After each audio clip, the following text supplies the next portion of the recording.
오늘은 마이크로소프트 공시 자료에 기반한 재무 분석을 진행하겠습니다. 가장 먼저 ROE, 자기자본 수익률을 통해서 회사의 퀄리티를 간단히 확인해 보겠는데요. 여기 보이듯 마소는 과거 30년간 20%를 훌쩍 넘기는 자기자본 수익률을 창출했습니다.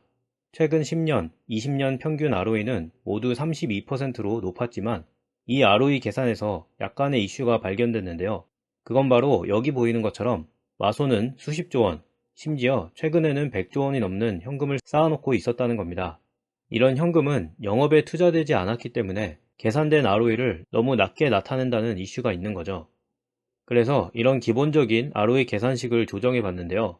분모에다가 순현금을 차감해주고 분자에서는 세후 이자 수익을 제거했습니다. 이렇게 조정된 ROE는 쌓여있는 현금의 영향을 최소화한 것이고, 이 결과물을 기존 숫자 위에 하늘색 선으로 얹어봤는데요. 역시나 훨씬 높은 ROE가 계산되는데 최근 20년 평균이 65%로 기존보다 2배 높게 나옵니다. 어떤 값으로 보던 마소의 비즈니스 퀄리티가 높다는 데에는 논란의 여지가 없는 것 같습니다. 지난 30년간 마소의 매출은 2009년과 2016년 이렇게 딱 두 해에만 감소했는데 두 경우 모두 감소폭이 5% 미만으로 매우 작았습니다. 그리고 과거 20년 동안 매출은 연평균 10.2%, 그리고 영업이익은 연평균 11.7% 증가했는데요. 이것만 해도 만족스러운 성장률이지만 최근에는 제2의 전성기를 맞아서 5년간 매출이 16%, 영업이익은 23%씩 증가하고 있습니다. 이 정도 성장세가 유지될 수만 있다면 마소의 이익은 3.5년마다 2배로 불어나는 건데요. 작은 신생회사도 아니고 시가총액이 2천조 원이 달하는 초대형 기업이 이렇게 빠르게 성장하는 건 놀라울 따름입니다. 여기 점선으로 표현된 영업 마진을 보면 40%대를 유지하면서 테크회사다운 면모를 보여주고 있는데요. 노란색의 영업이익을 좀 더 자세히 보겠습니다. 1993년부터 2008년까지 약 15년 동안에는 PC용 윈도우와 기타 서버용 OS의 성장이 회사 전체의 성장을 이끌었는데요. 하지만 인터넷이나 모바일로의 전환점을 놓치면서 성장성이 정체된 시기도 있었습니다. 그러나 마소는 클라우드 컴퓨팅이라는 또 다른 혁신을 잡아내면서 2010년대 중반부터 다시 고성장을 시작했고 영업이익이 다시 폭발적으로 증가하는 상황입니다. 눈에 띄는 또 다른 손익 항목은 R&D, 연구개발 비용인데요. 2022년 한 해에만 30조 원이 넘는 투자를 한 것도 놀랐고, 여기 주황색 선으로 보이듯 이 회사는 매출의 13% 정도를 꾸준히 R&D에 투자하고 있기 때문에 앞으로도 이 연구개발비는 지속 늘어날 것으로 보입니다. 보유자산 중 가장 큰 비중을 차지하는 건 녹색으로 표현된 현금인데요. 앞서 본 대로 현재 보유 현금이 100조 원이 넘습니다. 사실 현금이 어느 정도 있는 건 좋지만 반대로 적절하게 사용되지 않는 현금은 회사의 영업에 큰 도움이 되지 않기 때문에 투자자들에게 무조건 좋다고만 볼 수는 없습니다. 때문에 현재 보유 현금의 70%에 달하는 687억 달러를 활용해서 액티비전 블리자드 인수를 진행 중인 건 긍정적이죠. 현재 이 M&A는 규제 당국의 허가가 나오기만 한다면 2023년 중에 완료될 예정입니다. 그 다음 여기 보라색으로 보이는 자산 항목은 세 번째로 큰 비중을 차지하는데요. 대부분 굿윌, 영업권으로 구성되어 있습니다. 굿윌은 보통 M&A에서 생성되는 회계 항목인데요. 예를 들어 2022년에 마소는 헬스케어 AI 회사 뉴안스 커뮤니케이션스를 187억 달러에 인수했습니다. 그리고 이 인수를 기록한 회계 정부를 보겠는데요. 총 인수대금의 187억 달러 중에서 43억 달러는 무형자산으로 기록했고 19억 달러의 부채도 있었습니다. 하지만 마땅히 특정 자산으로 분류하기 어려운 M&A 프리미엄 163억 달러를 굿윌로 인식하고 있는데요. 마소가 M&A를 통해서 얻으려 하는 건 제품 생산 공장 같은 게 아니라 가장 앞선 첨단 기술이기 때문에 특히나 많은 프리미엄을 지불하게 되고, 그 결과 마소의 회계장부에는 유난히 많은 굿윌이 쌓이는 겁니다.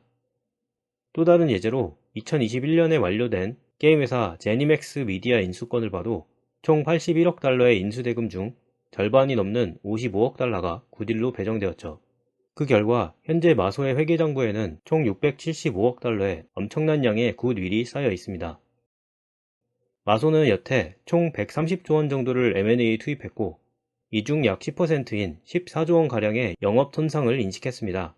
영업권 손상은 너무 비싼 가격에 회사를 인수했다는 걸 인정하는 건데, 이 중 절반은 2012년에 온라인 광고회사 에이퀀티브를 너무 비싸게 샀다고 인정하면서 발생했고, 또 나머지 반은 노키아의 핸드폰 사업 인수에서 발생한 2015년 손상입니다.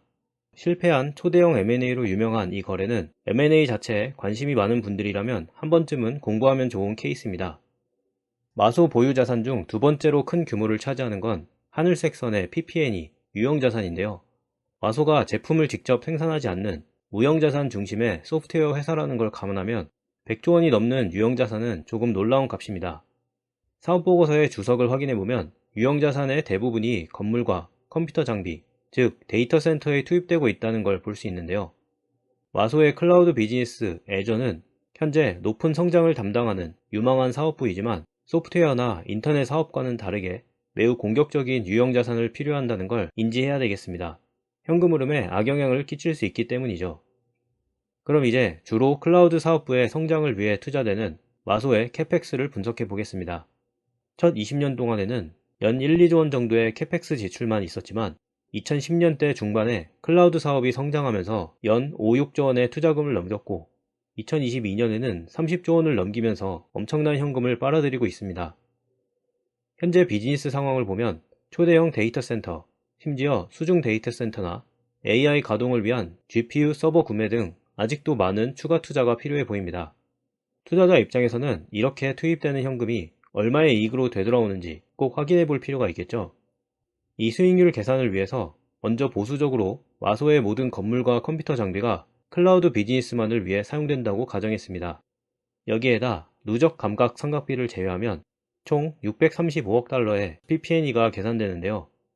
그리고 2022년 회계연도에는 클라우드 사업부에서 327억 달러의 영업이익을 창출했기 때문에 세전 ROIC, 투하자본 이익률은 53%로 계산됩니다.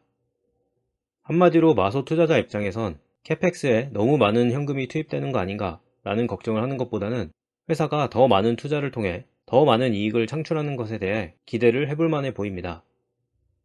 이번에는 현금 흐름을 세 가지로 구분해 보겠는데요. 여기 하늘색으로 표현된 영업 현금 흐름은 20년 전 130억 달러에서 최근 850억 달러까지 6배 넘게 증가했습니다. 그리고 영업이익의 99.6%가 실제 영업 현금 흐름으로 전환될 정도로 현금 흐름이 투명하고 충분하다는 것도 포인트입니다. 그 다음 오렌지바는 투자 현금 흐름인데요. 2017년에 매우 큰 지출을 볼 수 있는데 이걸 확인해 보니까 링크드인의 지분 100%를 인수하기 위해 투입된 260억 달러가 포함되어 있습니다. 그리고 마지막 노란색으로 표현된 재무 현금 흐름은 생각보다 지출 규모가 큰 것이 눈에 들어옵니다. 이건 조금 의아한 게 보통 고성장하는 IT 회사는 재무 활동에서 돈을 끌어다가 투자를 하는 게 일반적인데 마소는 영업이 빠르게 성장하면서도 동시에 재무 지출이 크기 때문입니다. 더 자세히 보기 위해 지난 10년간의 현금 생성과 지출을 정리해 봤는데요. 이 회사는 2012년에 약 620억 달러의 현금을 가지고 있었습니다.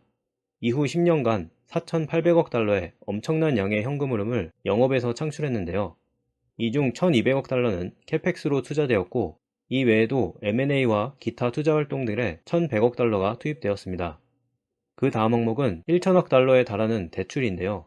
이건 잘 이해가 안 되는 게 마소는 엄청난 규모의 R&D, 캐펙스, M&A까지 모두 하고 나서도 현재 3,000억 달러가 넘는 현금이 남는 상황인데 왜 굳이 돈을 빌려서 이자 비용을 낸 걸까요? 차입금과 관련된 질문이니 사업보고서 주석 11번 항목에서 2009년부터 마소가 발행한 부채들을 보겠습니다. 2008년 금융위기 이후로 미국은 초저금리 상황에 들어갔고 마소는 높은 신용등급을 활용해서 엄청난 규모의 자금을 모두 2에서 5%라는 매우 낮은 금리에 빌릴 수 있었는데요. 하지만 2018년에 미국 연준이 다시 금리를 올리기 시작하자 마소는 대출을 멈췄습니다. 금리가 아주 낮지 않은 이상 특별히 돈을 빌릴 필요는 없기 때문이죠. 하지만 그러다가 2020년에 코로나 사태로 인해 다시 기준금리가 매우 낮아지자 180억 달러를 고작 2.5에서 3%에 매우 싸게 빌릴 수 있었습니다. 당연한 얘기지만 현재 다시 금리가 오르고 있기 때문에 회사는 차입금 발행을 완전히 중단한 상태죠. 이렇게 낮은 금리 외에도 눈에 띄는 건 차입금의 만기인데요.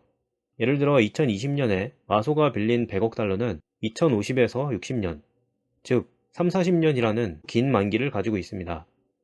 저렇게 큰 금액을 고작 2.5% 이자를 내면서 3, 40년간 쓸 수 있다는 건 매우 좋은 조건이죠. 결국 마소는 2.5%의 돈을 빌려서 실제 ROE인 30% 넘는 기회들에 투자를 한 건데요. 시장이 제공한 유리한 조건들을 10분 활용한 것으로 보입니다. 그러면 다시 이 표로 돌아와서 마소가 나머지 현금으로 뭘 했는지 확인해 보니 자사주 매입이 1,600억 달러, 그리고 배당에 1,300억 달러가 투입됐습니다. 이렇게 적극적으로 주주 환원을 하니 앞서 노란색으로 본 대로 재무활동의 현금 지출이 컸던 것이죠. 어쨌든 이렇게 현금을 다 사용하고 마지막으로 남은 1천억 달러 중에서 70%는 앞서 언급한 액티비전 블리자드 인수를 위해 활용할 것 같은데요. 혹시라도 이 M&A가 통과되지 않더라도 다음 M&A를 통해 현금을 소진할 것 같습니다. 그리고 이 분석을 통해 알게 된 놀라운 사실은 이 영업 현금 흐름을 제외한 그 다음으로 큰 항목이 자사주 매입이었다는 건데요.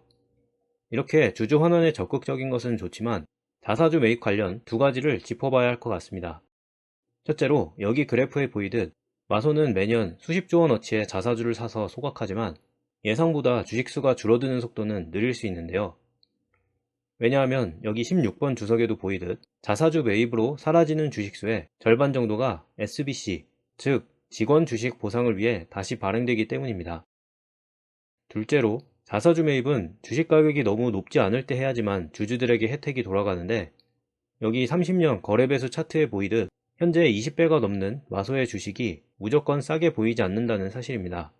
물론 이런 차트 하나만 보고 주식이 비싸다고 단정 지을 순 없지만 어쨌든 이렇게 엄청난 자금, 전체 현금 흐름에서 두 번째로 큰 지출이 자사주 매입에 투입되는 만큼 현재 마소의 내재 가치는 얼마인가? 라는 질문은 어느 때보다 더 중요해 보입니다. 이렇게 오늘 재무 분석을 마치겠고요. 여기 보이는 건 마소 재무 분석에서 나온 주요 포인트들이니 참고해주세요. 그리고 다음 영상에서는 상세한 금융 모델링을 통해서 이 회사의 내재 가치를 숫자로 계산할 예정입니다. 오늘도 공부하느라 수고하셨고 오늘 분석이 유익하셨다면 구독과 좋아요 부탁드립니다. 감사합니다.